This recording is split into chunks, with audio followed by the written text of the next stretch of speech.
আল্লাহ রাসূল বলেছেন, যুবক, যুবকেরা খাস করে বলি, যখন স্ত্রীর কাছে যাবেন প্রথম বাসর ঘর হবে, প্রথম রাত হবে, যেতে যেতে বিবির সাথে হামবিস্তারি করতে লাগিয়েন না খো। রাসূল বলেছেন, যখন তোমার প্রথম বাসর ঘর হবে, বিবির কাছে যখন তুমি যাবে, প্রথম রাত যখন তোমার হবে, তোমার স্ত্রী তোমার জন্য রেডি আছে, তোমার স্ত্রীর পাঞ্জরে তুমি বসো, সালাম দিয়ে যাও ঘরের ভিতরে। আর বসার পর এখানে এই সামনেকার কপালের উপরে চুল আছে, এই চুলগুলা দুটা তিনটে চুল আছে, চুলগুলাকে ধরে নাও, আর ধরার পর এখানে দোয়া করো। কি দোয়া? আল্লাহুম্মা ইন্নী আসআলুকা খাইরাহা ওয়া খাইরা মা জাবালতা আলাইহি ওয়া আউযু বিকা মিন শাররিহা ওয়া শাররি মা জাবালতাহা আলাইহি। এটা বিবির প্রথম যখন বিবির কাছে যাবেন এটা দোয়া পড়বেন। চুলের উপরে, কপালের উপরে যে চুল আছে, দু চারটা চুল ধরা পর পড়বেন। তারপর বিবির সাথে গল্প সল্প হয়ে গেল।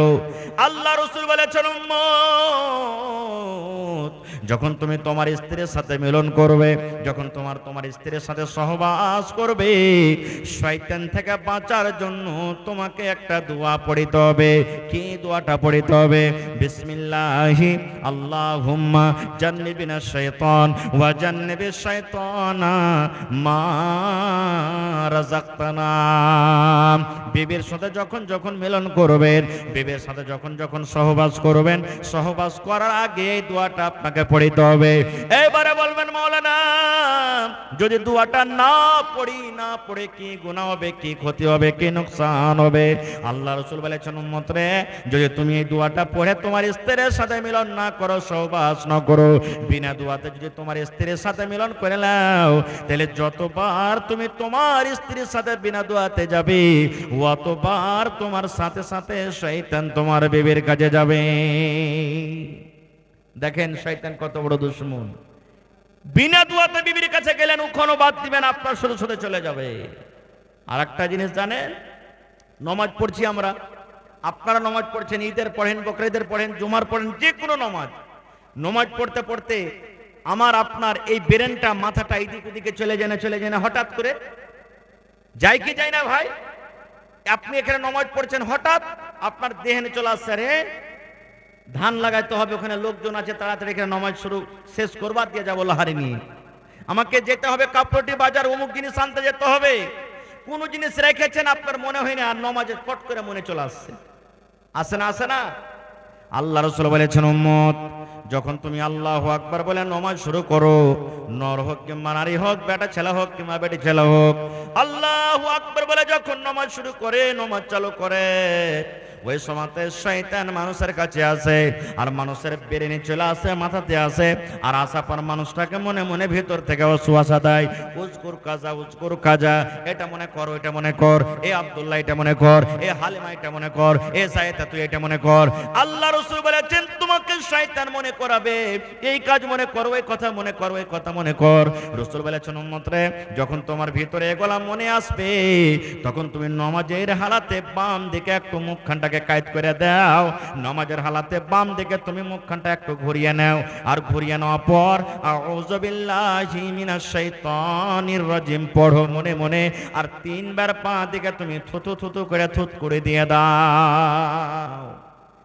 তিনবার তুমি বাম দিকে মাথাটাকে ঘুরিয়ে দাও, যখন বেশি বেশি মনে আসবে, তখন তুমি আউযু বিল্লাহি মিনাশ শাইতানির রাজিম মনে মনে পড়ে বাম দিকে তুমি তিনবার থুতু করে দাও। যেমন মায়েরা খালারা বাচ্চারকে মাথাতে থুত করে দেয় না, ওরকম ভাবে তিনবার তুমি বাঁ দিকে থুতু করে দাও। ফের লাচ্চা ছুপ দিয়ে দেন না, যে বায়াকার মানুষ যারা থাকবে ফের ভিজা না যায়, অল্প একটু থুতু করতে হবে আপনাকে। এটা হলো কি? শয়তানকে এটা দূরে করার দোয়া। আর শয়তান কখন পালায় জানেন?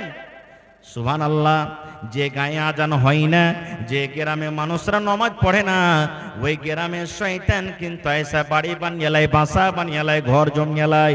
আল্লাহ রাসূল বলেছেন, উম্মত, যখন গ্রামের ভিতরে মুয়াজ্জিন সাহেব যখন আজান দিতে শুরু করে দেয়, আল্লাহু আকবার, আল্লাহু আকবার, এই মতো যখন আজান দেয়, আল্লাহ রাসূল বলেছেন, শয়তান তখন পাততে গ্রাম থেকে পালিয়ে যায়।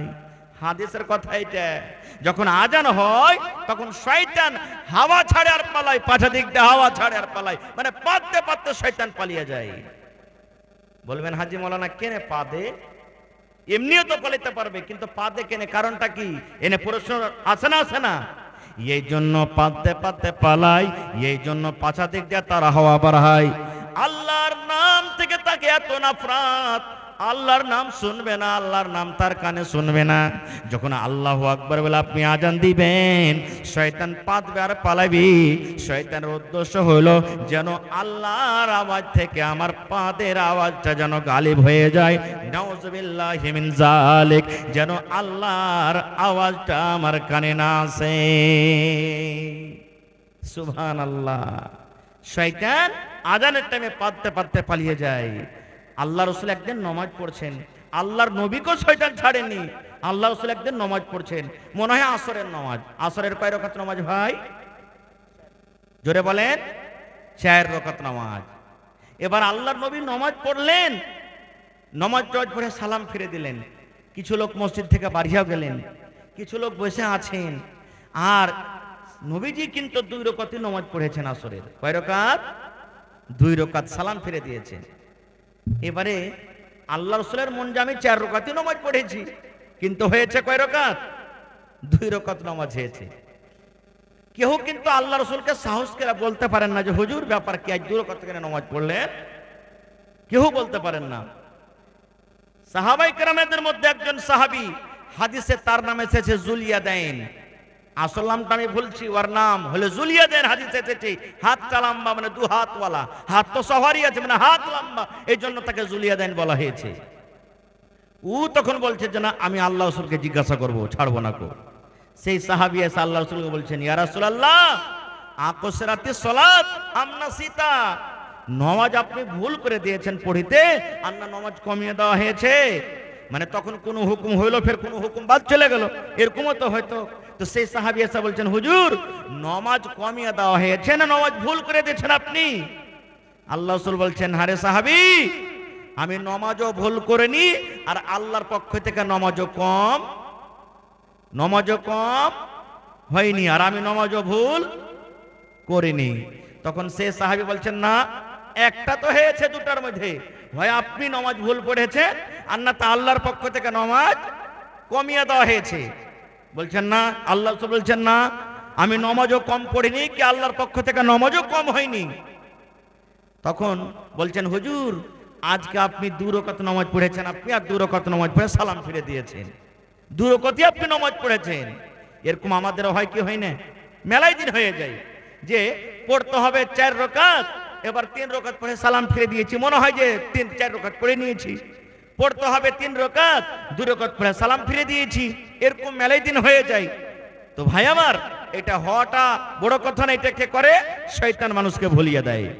এবার আল্লাহ রাসূল বললেন যে কি হয়েছে তোমাদের, বলো তো। বলছে, হুজুর আজকে আপনি 2 রাকাত নামাজ পড়েছেন। আল্লাহ রাসূল অন্যান্য সাহাবীরা যারা বসেছিলেন, হ্যাঁ গো, এই জুলিয়াদাইন যে কথাটা বলছে এটা সত্য না মিথ্যে? আজকে নাকি আমি 2 রাকাত নামাজ পড়েছি? বলছে, জি হুজুর, আজকে আপনি 2 রাকাত নামাজ পড়েছেন। এবার আল্লাহ রাসূল সাল্লাল্লাহু আলাইহি ওয়াসাল্লাম আবার 2 রাকাত নামাজ পড়লেন। আর নামাজ পড়ার পর এবারে সালাম ফেরার আগেখানে 2 রাকাত নামাজ পড়া হইলো। এবার তাশাহুদ, দোয়া, দুরুদ যা আছে সব পড়ে নিলেন। পড়ার পর সালাম ফেরার আগেখানে 2টা সাজদায়ে সাহু, মানে ভুলে যাওয়ার সাজদা। শয়তানকে এটা তীর মারা হয়েছে, ঘুঁচা মারা হয়েছে। শয়তান, তুই আমাকে যে ভুলিয়ে দিলি, এই জন্য তুই তীর খা, ঘুঁচা খা। এই জন্য শয়তানকে ঘুঁচা দেওয়ার জন্য, অপমান করার জন্য সাজদায়ে সাহু 2 রাকাত 2টা সাজদা করে নিলেন। তারপরে আল্লাহ রাসূল সাল্লাল্লাহু আলাইহি ওয়াসাল্লাম সালাম ফিরে দিলেন। তো দেখেন, শয়তান নবীকে ছাড়েননি। আর একটু আগে চলেন, কোন কোন জায়গাতে আল্লাহ রাসূল বলেছেন, শয়তান যার মধ্যে ঈমান মজবুত আছে, মানুষ চোর হয়ে যায় শয়তান থেকে। বলবেন কেমন কথা? আল্লাহর নবী একদিন বসে আছেন বাড়িতে, আর নবীজির স্ত্রীরা সব গোল করে নবীকে ঘেরে আছেন। নবীজির 11টা স্ত্রী, 11 জন স্ত্রী, সুবহানাল্লাহ। এবারে একসাথে কখন 5টা ছিলেন, কখন 6টা ছিলেন, কখন 7টা ছিলেন, কখন 9টা ছিলেন, একসাথে সমস্ত স্ত্রী নবীকে গোল করে নিয়ে আছেন। আর কি বলছেন জানেন? কেউ বলছেন, নবীজি আমাকে এখানটা কাপড় দেন, কেউ বলছেন চাপ্পাল দেন, কেউ বলছেন চুড়ি দেন, কেউ বলছেন নাকের দেন, কেউ বলছেন কানের দেন, কেউ বলছেন উমুক দেন। যেমন আমাদের স্ত্রীরা আমাদের কাছে চাহে কি চাহে না? বলেন ভাই, চাহে কি চাহে না? এই যে বকরিদ চলে গেল, আহ কত মা খালা এমন আছেন, যদি কহে থাকে হালেমার বাপ কপরটি বাজার যাচ্ছে এক ডাব্বা চুরি গালা নিয়ে আসছে, তো পরব চলে এলো, যদি আমার ভাইয়ের কাছে টাকা না থাকে আর যদি বলে যে আচ্ছা যে চুরি আছে ওই চুরিতে তুমি এবার পরব করে এলো, তখন দিব পরে, কি বলবেন জানেন? এই মিনসে এই মুখ পড়া, হ্যাঁ এই কাঞ্জসের বাড়িতে আছে, জীবনে সুখ শান্তি হলো না খাওয়া। কত রকম কথা বলে দেয়। আল্লাহ রাসূলকে ঘেরাও করে আছেন সমস্ত বিবিরা। ইতিমধ্যে আল্লাহ নবীর শ্বশুর আল্লাহ সামা, যেটা আল্লাহ নবীর শ্বশুর হযরত ওমর রাদিয়াল্লাহু তাআলা আনহু নবীর সাথে দেখা করার জন্য বাড়িতে চলে আসছে। আমাদের মতন নয় যে হড়হড়িয়ে বাড়িতে চলে গেল, দুয়ার থেকে যে চাইছেন আসসালামু আলাইকুম। যেমনই উমর ফারুকের কথা শোনা, নবীজির সবটি বিবিরা ঘরের ভিতরে কোণাতে লুকিয়ে গেছে, সব যে ডরে ভয় সমস্ত বিবিরা লুকিয়ে গেছে। এবার বাড়িতে ঢুকলেন উমর রাদিয়াল্লাহু তাআলা আনহু, রাসূল মুচকি মুচকি হাসছেন। হযরত ওমর রাদিয়াল্লাহু তাআলা আনহু বললেন, ইয়া রাসূলুল্লাহ কিছু বুঝতে পারলাম না। আল্লাহ রাসূল বলেন, উমর কি তুমি বলতে চাইছো বলো। হযরত ওমর বললেন, ইয়া রাসূলুল্লাহ আমি যখন দুয়ারে ছিলাম, বাহিরে যখন দাঁড় হয়েছিলাম, আপনাদের বিবিদের গলার আওয়াজ আমি শুনতে পাচ্ছিলাম। মনে হয় আপনাকে তারা বিরক্ত করছিল, আপনার কাছে তারা কিছু চাইছিল, আপনার সাথে জোর জোর গলাতে আওয়াজ করে কথা বলছিল। নবী গো একটা কাউকে দেখতে পাই না। আল্লাহর নবী বলছেন, উমর রে ঠিক আমার বিবিরা আমার কাছে বিভিন্ন রকমের সামান তারা চাচলের ওমর, কিন্তু যখন তোমার আওয়াজ পেয়েছি, তোমার আওয়াজ শোনা মাত্র সমস্ত বিবিরা ঘরের ভিতরে লুকিয়ে গেছে, সবাই ঘরের ভিতরে লুকিয়ে গেছে। তখন হযরত ওমর বলছেন, এরে আল্লাহ নবীর দুশমনেরা, নবীকে দেখা ডরাও না, ভয় করো না, আর আমাকে দেখা ডরিয়ে তোমরা ঘরের ভিতরে লুকিয়ে গেছো। বিবিরা তখন ঘর থেকে উত্তর দিয়ে বলছেন, এ উমর বিন খাত্তাব, নবীকে দেখে ডর লাগে না, ভয় লাগে না, যতক্ষণই ডর আপনাকে দেখা লাগে। আয় আল্লাহর বান্দা উমর, আপনাকে দেখে যতক্ষণই ডর লাগে, ভয় লাগে, আমার নবীকে দেখে অতটুক ডর লাগে না, ভয় লাগে না। এই কথাটা যখন বলা, আল্লাহ নবী বলছেন, উমর রে তুমি একটা এমন লোকের লোক, এমন আল্লাহর তুমি একটা বান্দা, এমন তুমি আল্লাহর একটা বান্দা উমর, যে রাস্তা দিয়ে তুমি হেঁটে চলে যাও, রাস্তা দিয়ে হাঁটছো, আর সামনে থেকে যদি শয়তান হেঁটে চলে আসে, শয়তান একদিক থেকে হেঁটে আসে, আর তুমি ওই রাস্তা দিয়ে অন্য দিক দিয়ে হেঁটে চলে যাও, শয়তান তোমাকে দেখে শয়তান পর্যন্ত রাস্তা বদলে নেয়। এই রাস্তা দিয়ে যাওয়া হবে না রে, যাওয়া হবে না, কারণ এই রাস্তা দিয়ে আল্লাহর বান্দা উমর ফারুক চলে আসছেন। নারে তাকবীর! এই রাস্তা দিয়ে কি আছে? আল্লাহর বান্দা উমর ফারুক চলে আসছেন, শয়তান পর্যন্ত তোমাকে দেখে ডর করে, ভয় করে। আচ্ছা শয়তান কত বড় আলিম জানেন? শয়তান কত বড় আলিম! আল্লাহুস সামাদ। শয়তান কোনো ছোট মোটো জিনিস নয়, শয়তান খুব পড়ালেখা, বড় আলিম। বলবেন কেমন কথা? একটাই বুখারী সাহেবের হাদিস আপনাদের সামনে ধরি। আপনাদের এলাকাতে ফিতরার টাকা এক জায়গাতে জমা হয় কি হয় না? আল্লাহ নবীর জামানাতে সরকারি মাল, বাইতুল মাল, খাজুর, যাও, কিশমিশ, পানির, অমুক অমুক জিনিস এক জায়গাতে জড়ো হয়েছে। আল্লাহর রহমতে এখন চুরি চামারি বন্ধ হয়ে গেছে নাকি? 10-15 বছর 20 বছর আগে কোনো জিনিস মাঠে ঘাটে বাড়িতে থিয়ে চেন পেতক না মানুষ, চুরি হইতক না। এখন যে যেখানে পড়ে আছে আল্লাহর রহমতে থাকছে, কোনো ব্যাপার নেই। ভালো করে শুনবেন হাদিসটা। এইবারে আল্লাহ নবীর জামানাতে খাজুর কাজুর এক জায়গাতে জড়ো করা হয়েছে। আল্লাহ রাসূল সাহাবীদেরকে বলছেন, যেমন আপনারা জালসা শুনছেন, হাগো আজ রাতের মালের পহরাদারি কে করবে, কে মাল জোগাবে? একজন সাহাবী যার নাম হলো আবু হুরায়রা রাদিয়াল্লাহু তাআলা আনহু বলছেন, ইয়া রাসূলুল্লাহ আমি মাল জোগাবো। লম্বা হাদিস ছোট্ট করে বলছি। মালের কাছে বসে আছেন রাতের বেলাতে, আর এক চোর ভাই হযরত আবু হুরায়রার সামনে বোরাতে ভরতে শুরু করেছে, মালকে চুরি করতে শুরু করেছে। যেমনই চুরি করা, গপ করে হাত কান ধরে বলছেন, এই তোমাকে ডর লাগে না, ভয় লাগে না? আমি মাল জোগাচ্ছি, আমার সামনে তুমি চুরি করছো। তখন চোর বলছে যে, ভাই রে ছেলে পিলারা না খেয়ে আছে, ভাই না খেয়ে মরছে, কাঁদছে, কষ্ট দেখতে পারিনি, তাই মাল চুরি করতে এসেছি। ভাই ছেড়ে দে, আর আসবো না। বলছে আসবে না তো না, ছেড়ে দিলেন। ভোর হইল, নবীজি বলছেন, আবু হুরায়রা রাতে কি ঘটনা ঘটেছিল? নবীকে কে জানালছেন? রাতকার ঘটনাটা নবীকে কে জানালছেন? আল্লাহ জানিয়ে দিয়েছেন। বলছেন কি ঘটনা ঘটেছিল? চোর চুরি করতে আসেনি? বলছে হুজুর এসেছিল। বলছে তোমাকে কি বলেছে? বলছে আর আসবো না, তখন আমি ছেড়ে দিয়েছি। আল্লাহ রাসূল বললেন, ও আমার সাহাবী আবু হুরায়রা, তুমি শুনে নাও, যে চোর রাতের বেলাতে তোমার সাথে ওয়াদা করেছে আর চুরি করতে আসবো না, আবু হুরায়রা রে, আমি নবী বলি ওই চোর আজ রাত্র চুরি করতে আসবে। হযরত আবু হুরায়রা বলছেন, হুজুর যে ওয়াদা করেছে আসবো না, নবী বলছেন আমি নবী মিথ্যা কথা বলি না, চোর চুরি করতে আসবে। সুবহানাল্লাহ। ঠিক দ্বিতীয় রাতে আবার চোর চুরি করতে চলে এসেছে, ধরাও পড়ে গেছে। বলছে হাজি, তুমি যে গত রাত্রে বলেছো আর চুরি করতে আসবো না, আর তুমি ফের আজকে চুরি করতে চলে এসেছো। আবার নিজের কষ্ট জানাইতে লাগলেন, ভাই রে, বাড়িতে ছেলে মেয়েরা না খেয়ে আছে ভাই, তাদের কষ্ট সহ্য করতে পারি না, তখন এসেছি, আর আসবো না ভাই, ছেড়ে দে। সেজন্য ছেড়ে দিলেন। কয় রাত হলো? জোরে বলেন, কয় রাত হলো? সকালবেলাতে রাসূল বলছেন চুরি করতে আসেনি। বলছে হুজুর চুরি করতে এসেছিল, আবার আমি তাকে ছেড়ে দিয়েছি। আল্লাহ রাসূল বললেন, আমার আবু হুরায়রা সাহাবী শোনো, ওই চোর আজ রাত্র চুরি করতে আসবে, কিন্তু ওকে আজকে ছাড়িও না, আমার কাছে ধরে নিয়ে আসবে, আমার কাছে চোরকে ধরে নিয়ে আসবে। ঠিক তৃতীয় রাত্রে হযরত আবু হুরায়রা বলছেন, আমি মালের কাছে বসে আছি, চোর চুরি করতে চলে এসেছে, আমি ধরেও নিয়েছি।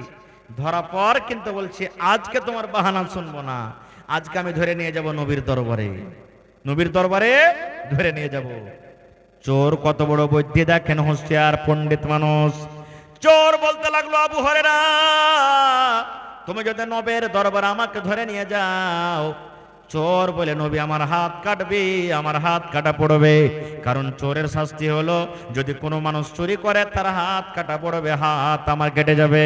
এবার চোর বলছে, রে আল্লাহর বান্দা, যদি তোমাকে আমি একটা দুয়া শিখিয়ে দিই রে ভাই, তোমাকে যদি একটা আমি মন্ত্র শিখিয়ে দিই, তোমাকে যদি একটা দুয়া শিখিয়ে দিই, সেই দুয়ার বিনিময়ে তুমি আমাকে ছাড়বে কি ছাড়বে না বলো?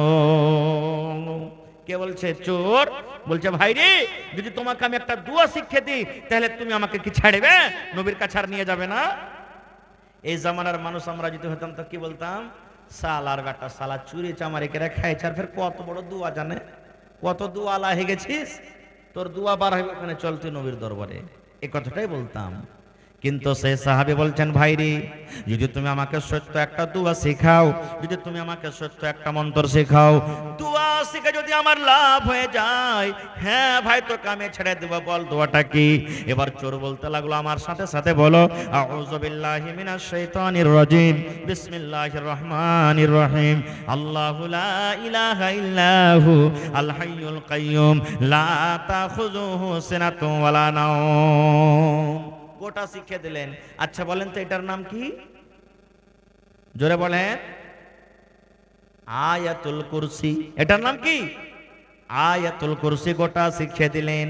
শিখা যখন হয়ে গেল, এবার চোর বলছে, ভাই আবু হুরায়রা, তুমি আমাকে জিজ্ঞাসা করবেন এটা শিখে কি লাভ আছে, দুয়াটা শিখে কি লাভ আছে, দুয়াটার ভিতরে কি লুকা আছে, দুয়াটা শিখে কি পাবো? এবার বলছে, হ্যাঁ ভাই তুমি বলো, এই দুয়া তোমাকে শিখালে এই দুয়াটা শিখে কি লাভ আছে, কি উপকার আছে? চোর বলতে লাগলো, ভাই রে, যখন তুমি এশারের নামাজ পড়বে, এশারের নামাজ পড়ার পর বাড়ির ভিতরে যখন তুমি যাইবে, বিছানায় যখন তুমি বসবে, বিছানায় শোয়ার আগে আগে, বালিশে মাথা দেওয়ার আগে আগে, তুমি যদি বিছানায় বসে বসে আউযু বিল্লাহ বিসমিল্লাহ পড়ে যদি তুমি গোটা আয়াতুল কুরসি একবার পড়ে লাও রে ভাই, আল্লাহ রাব্বুল আলামিনের পক্ষ থেকে তোমার বাড়িতে আল্লাহ একটা ফেরেশতা পাঠিয়ে দিবেন। ওই ফেরেশতা বাড়িতে তোমার আসবে, ওই ফেরেশতা এসে তোমার মোটরসাইকেল জোগাবে, ওই ফেরেশতা এসে তোমার গম জোগাবে, ওই ফেরেশতা এসে তোমার বকরি জোগাবে, ওই ফেরেশতা এসে তোমার ছাগল জোগাবে, ওই ফেরেশতা এসে তোমার মুরগি মুরগা জোগাবে। গোটা রাত ফজর পর্যন্ত তোমার বাড়িতে পহরাদারি করবে, কোন চোর তোমার বাড়িতে চুরি করতে পারবে না। নারে তাকবীর। নবী তোমার নাম শুনিয়া পাগল আমার মনটা গো, নবী একবার দেখা দিও গো। নবী তোমার নাম শুনিয়া পাগল আমার মনটা গো, নবী একবার দেখা দিও গো, নবী একবার দেখা দিও গো। হাসরেতে দিও গো দেখা, দেখব নয়ন ভরে গো। কিয়ামতে দিও গো দেখা, দেখব নয়ন ভরে গো। নবী একবার দেখা দিও গো, নবী একবার দেখা দিও গো। নবীর প্রেমে পাগল হইয়া ঘর বাড়ি ছাড়িলাম গো, নবীর প্রেমে পাগল হইয়া ঘর বাড়ি ছাড়িলাম গো। নবী একবার দেখা দিও গো, নবী একবার দেখা দিও গো। নারে তাকবীর। গোটা আয়াতুল কুরসি শিখে যখন হয়ে গেল, যা ভাই যা, যা তোকে ছেড়ে দেন যা। নবীর দরবারে চলে এলেন ভোরে। রাসূল বলছেন, আবু হুরায়রা চোর কি চুরি করতে আসেনি? হযরত আবু হুরায়রা বলছেন, ইয়া রাসূলুল্লাহ চোর চুরি করতে এসে চলো। আল্লাহ রাসূল বললেন, রে আবু হুরায়রা, তোমাকে তো আমি বলেছিলাম আজ রাত্রে চোর চুরি করতে আসবি, ওই চোরটাকে আমার দরবারে ধরে নিয়ে আসবে, তুমি কেন নিয়ে আসোনি? এবার হযরত আবু হুরায়রা বলছেন, ইয়া রাসূলুল্লাহ ওই চোর আমাকে একটা সুন্দর দোয়া শিখিয়েছে নবী গো, ওই চোর আমাকে একটা দোয়া শিখিয়েছেন, ওই দোয়া শিখার কারণে আমি তাকে ছেড়ে দিয়েছি। নবীজি বলছেন, কি শিখালছে তোমায় বলো তো দেখি দোয়াটা কি? এবার হযরত আবু হুরায়রা বলছেন, ইয়া রাসূলুল্লাহ আউযু বিল্লাহি মিনাশ শাইতানির রাজিম, বিসমিল্লাহির রহমানির রহিম, আল্লাহু লা ইলাহা ইল্লাহু আল হাইয়ুল কাইয়্যুম লা তাখুযুহু সিনাতুন ওয়ালা নাওম। এই করে করে সুবহানাল্লাহ গোটা আয়াতুল কুরসি শিখিয়ে দিলেন। এবার নবী বলছেন, আর চোর কি বলেছে? হযরত আবু হুরায়রা বলেন, ইয়া রাসূলুল্লাহ চোর আমাকে বলেছে যখন তুমি এশারের নামাজ পড়া হয়ে যাবি, যখন বাড়ির দিকে তুমি রওনা হয়ে যাবে, বিছানায় মাথা দেওয়ার আগে আগে, ঘুমার আগে আগে একবার যদি তুমি আয়াতুল কুরসি পড়ে নাও, আল্লাহ রাব্বুল আলামিনের পক্ষ থেকে তোমার বাড়িতে একটা ফেরেশতা আসবেন। ওই ফেরেশতা এসে তোমার বাড়িতে পাহারাদারি করবে, তোমার মোটরসাইকেল জোগাবে, তোমার ঘর জোগাবে, তোমার গম জোগাবে, তোমার বকরি জোগাবে, তোমার ভেড়া ভেড়ি জোগাবে, গোটা রাত তোমার বাড়িতে পাহারাদারি করবে। কোন চোর তোমার বাড়িতে চুরি করতে পারবে না। নবীজি চোর আমাকে এটা শিখাচ্ছে, তখন আমি ওকে ছেড়ে দিয়েছি। রাসূল তখন বলছেন, চোর ঠিকই বলেছে। নবী তাসদীক করে নিলেন, দেখেন চোর ঠিকই বলেছে। এবার নবী বলছেন, আবু হুরায়রা দিন রাত থেকে যে তোমার কাছে চুরি করতে আসে এটা কে তুমি জানো? বলছেন, কে ওইটা? ওইটা হলো চোর, একটা চোর চুরি করতে আসছিল। আল্লাহ রাসূল বলেন, না রে খেপা, না ওটা চোর নয় রে, না রে পাগল ওটা নয়, ওটা চোর নয় রে, ওটা হলো জাকা শয়তান, ওটা হলো শয়তান রে, যে মানুষের রূপে 3 রাত থেকে মাল চুরি করতে আসছিল। ওটা শয়তান, ওটা চোর নয়, মানুষের রূপে তোমার মাল চুরি করতে এসেছিল। তখন বলছে, হুজুর শয়তান এত বড় ভালো ভালো দোয়া জানেন? তখন রাসূল বলছেন, শয়তান ভালো কথা জানে কিন্তু শয়তান ভালো কথা মানে না। শয়তান আল্লাহকে জানে কিন্তু শয়তান আল্লাহর কথা মানে না। শয়তান কোরআনকে জানে কিন্তু শয়তান কোরআনের কথা মানে না। শয়তান নবীকে জানে কিন্তু শয়তান নবীর কথা মানে না। আপনি ভালো কথা জানেন, আপনি ভালো কথা মানেন, আপনি কোরআনকে জানেন, আপনি কোরআনের কথা মানেন, আপনি নবীকে জানেন, আপনি নবীর কথা মানেন। আপনি জানেন এবং মানেন বলে ঈমানদার। আর শয়তান ভালো কথা জানে কিন্তু মানে না, এই জন্য শয়তান হলো বেঈমান। নারে তাকবীর। মেলাই কথা আছে শয়তানের ভাই বলার। ভাইরে আল্লাহ বাঁচিয়ে রাখে, ইনশাআল্লাহ এই বিষয় নিয়ে আবার আলোচনা করব। তবে এটা হলো আজকে জালসাটা আল্লাহর ঘরের জন্য নাকি? নিজের ঘরের জন্য না আল্লাহর ঘরের জন্য? আল্লাহর ঘরের জন্য। আল্লাহ রাসূল বলেছেন, জমিনের ওপরে আকাশের তলাতে সব থেকে উত্তম ভালো জায়গা হলো মসজিদ, আর জমিনের ওপরে সব থেকে নামুরা খারাপ জায়গা হলো বাজার। রাসূলের হাদিস, সব থেকে উত্তম আফজাল জায়গা হলো কি? মসজিদ। আর সব থেকে ভালো জায়গা হলো কি? বাজার। বলবেন হাজী মাওলানা মসজিদ কেন ভালো আর বাজার কেন খারাপ হয়? আপনি বলেন, মসজিদে কিনা বেচা হয়? জোরে বলেন, মসজিদে কিনা বেচা হয়?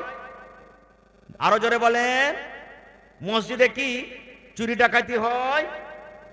মসজিদে জেনা ব্যভিচার হয়? মসজিদে ঠকাঠকি হয়? কিন্তু বাজারে সব কিছু হয়।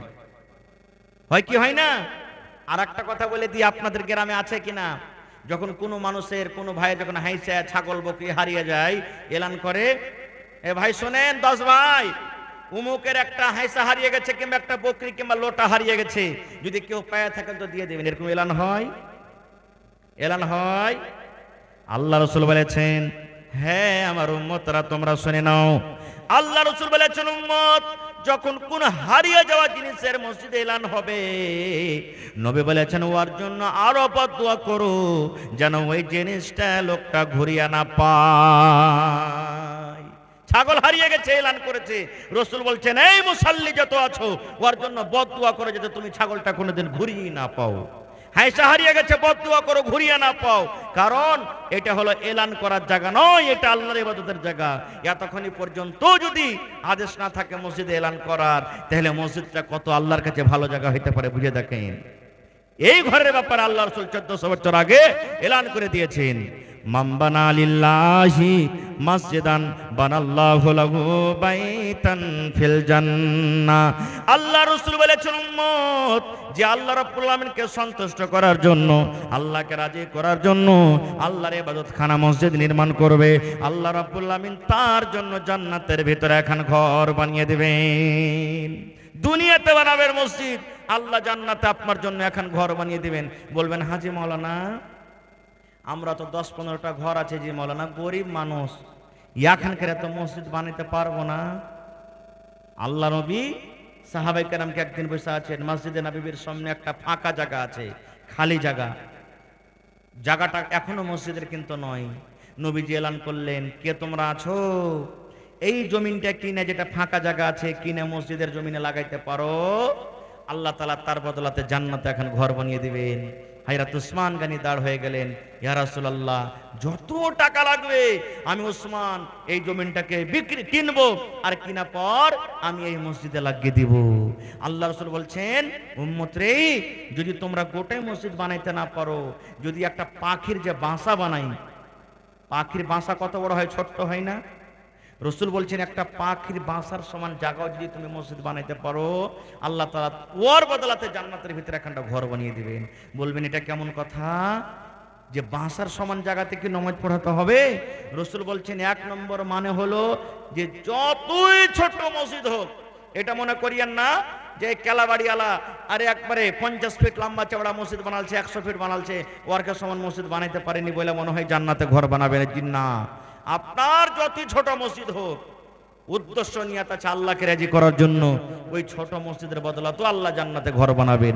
কিংবা বাস, পাখির বাসা যে আছে, সুবহানাল্লাহ, ওই বাসাটার সমানও যদি জায়গা বানাইতে পারেন, আপনি 10,000 দিলেন, 15,000 দিলেন, 5,000 দিলেন, 1,000 দিলেন, 2,000 দিলেন, ওই টাকাতে মশলা কিনা হলো, ইট কিনা হলো, গিট্টি কিনা হলো, বালু কিনা হলো।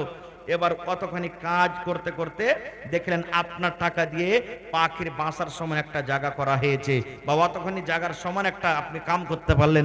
আল্লাহ রাসূল বললেন এতখানি জায়গা করতে পারো তো আল্লাহ তোমার জন্য জান্নাতে একটা ঘর বানিয়ে দিবে। ভাই মুসলমান, দেখি আপনাদের এই গ্রামে আমি জীবনের প্রথমবার এসেছি, মসজিদের জালসা অনেক করলাম ভাই বছরে। এই যে আপনাদের পাশে একটা গ্রাম, কোন দিকে তেত্রি বাড়ি আছে, দক্ষিণ দিকে আছে, আখতারের মা, একটা আখতার বলে ওখানে আছে লোক, ওর মা এই বকরেদের 8-10 দিন আগে জালসাটা হইলো মনে হয়, 1,00,000 টাকা মসজিদের জন্য হাজির করে দিলেন, একটা মহিলা হয়ে 1,00,000 টাকা। এই যে সাতভেল্লি আড়াবাড়িতে আলহাজ ইসরাফিল সাহেব 1,00,000 টাকা হাজির করে দিলেন মসজিদে, এই কয়দিনকার কথা। মুখতার আলম মুখিয়াজি মিয়া বিবি মেলে 1,00,000 টাকা দিলেন। মৌলানা আনোয়ার হোসেন সাহেব 50,000 টাকা দিলেন। এই করে করে আরো মেলে 25,000 30,000, কত নাম বলবো। মুজাহিদ মুখিয়াকে সবাই চিনছেন, খড়বাড়ির নাকি লগরবাড়ির। মসজিদের জালসা অক্টোবর মাস, গত মাসের অক্টোবর মাসে জালসাটা হয়েছে, 2023 সালের অক্টোবর মাসে। সুবহানাল্লাহ, একজন ভাই 7,95,000 টাকা স্টেজে এসে জমা করে দিলেন মসজিদের জন্য। কতটি? 7,95,000, মানে 5,000 কম 8,00,000 টাকা। সুবহানাল্লাহ। তো আজকে দেখি আল্লাহর কোন বান্দা আছেন, কোন এমন আল্লাহ তাবারক ওয়া তাআলার বান্দি আছেন, মা খাদিজার মতন কেউ আছেন, যেই মা খাদিজা ইসলামের জন্য, দ্বীনের জন্য সমস্ত মালকে কুরবানি করে দিয়েছিলেন। 1 কাঠা জমিন দান করতে পারবেন মসজিদে, 1 ডিসমিল জমিন দান করতে পারবেন। মসজিদের আশেপাশে থাকলে লাগিয়ে দেন, না থাকতে গেলে মাঠে ময়দানে কোনো জায়গাতে আছে, যা হবে বিক্রি করে টাকা লাগিয়ে দেবেন মসজিদে। আল্লাহ তাআলা তার জন্য জান্নাতের ভিতরে ইনশাআল্লাহ একটা ঘর বানাবেন। দেখি কোন আল্লাহর বান্দা আছেন, দেখি কোন আল্লাহওয়ালি আছেন 25,000 টাকা একটা লোক দান করতে পারবেন। দেখি কোন আল্লাহর বান্দা আছেন 1,000 ইট দান করতে পারবেন মসজিদে, 10,000 টাকা কিংবা 1,000 ইট। দেখি কোন আল্লাহওয়ালা এমন আছেন 100 সেফটি বালু কিংবা 100 সেফটি গিট্টির দান করতে পারবেন। দেখি আজকের জালসাতে 50 বড়া সিমেন্টের আমি আবদার রাখলাম, 1 বড়া 2 বড়া 5 বড়া 10 বড়া 15 বড়া 25 বড়া করে 50 বড়া সিমেন্টের আমি আবদার রাখলাম। দেখি তারপরে 10 20 200 400 যে যা দিবেন। মা খালারাকে বলবো, মা খালা, কোন এমন জালসা যায়নি যে জালসাতে সুবহানাল্লাহ, যে জালসাতে গহনা কাঁসার থালি কাঁসার বদনা পাওয়া যায়নি। আজকে গ্রামে যত কাঁসার থালি বদনা গিলাস পিয়ালা বাটি ছাগল বকরি নাকের কানের আছে, সব আল্লাহর রাহে জমা করে দেন। এই আমার মাওলানা একজন আছেন, এই আপনাদের প্রতিবেশী জায়গা সোরাঘাট জংলা, নাম শুনেছেন? গত রাত্রের আগা রাত্রে, মানে ঈদের পরের দিন, বকরা ঈদের পরের দিন জালসা করলাম। সুবহানাল্লাহ, মোটামুটি 4 লাখ টাকা কালেকশন হয়েছে মসজিদের জন্য, এই 2 দিন আগে, গত রাতের আগা রাতে। সুবহানাল্লাহ। দেখি একটা লোক কেউ এমন আছেন 1,000 ইট দান করবেন কিংবা 1 ডিসমিল জমিন দান করবেন। ডগাতে হোক, উঁচাতে হোক, নামতে হোক, যে কোনো জায়গাতে হোক, বিক্রি করে মৌলানা যা টাকা হবে আমার মায়ের জন্য, বাপের জন্য, নিজের জন্য, ছেলে মেয়ের জন্য, বিবির জন্য, বেটার জন্য, পরিবারের জন্য আমি আল্লাহর ঘরে লাগিয়ে দেব। কে জানি জীবনে কি আছে না আছে, কত টাকা পড়ে থাকছে। দেখি একটা লোক 100 সেফটি বালুর দাম কিংবা একটা লোক 100 সেফটি গিট্টির দাম দান করতে পারবেন, আসেন। এবং দেখি 50 বড়া সিমেন্টের আবদার করেছি আল্লাহর ঘরের জন্য। দেখি কোনো ভাই এমন আছেন 5 বড়া 10 বড়া 2 বড়া 4 বড়া 20 বড়া করে সিমেন্ট দান করতে পারবেন? জি জি, মাশাআল্লাহ মাশাআল্লাহ। কি মাওলানার নাম? মাশাআল্লাহ। দেখেন আল্লাহ, জি জি জি, ঠিক ঠিক আছে ঠিক আছে। আমার মাওলানা ফিরোজ আলম সাহেব আল্লাহুস সামাদ এই ঘরের জন্য 1,000 ইটের দাম 10,000 টাকা দান করলেন। নারে তাকবীর। হ্যাঁ ভাই, আপনার মুখে খানি টেনে ভরা আছে নাকি? একটু জোর করে নারা দেন ভাই। হ্যাঁ, কুরবানির গোশত খেয়েছে কি যে একবার হন হন হন হন করবে? হ্যাঁ, লাগছে কতদিন থেকে লাগছে যে খাইনি, এর মনে হয় আওয়াজ হয়েছে। নারে তাকবীর। ফারিয়ানি বাস্তি আবাদ রহে। এই দেখেন আমার মাওলানা ফিরোজ আলম সাহেব 10,000 টাকা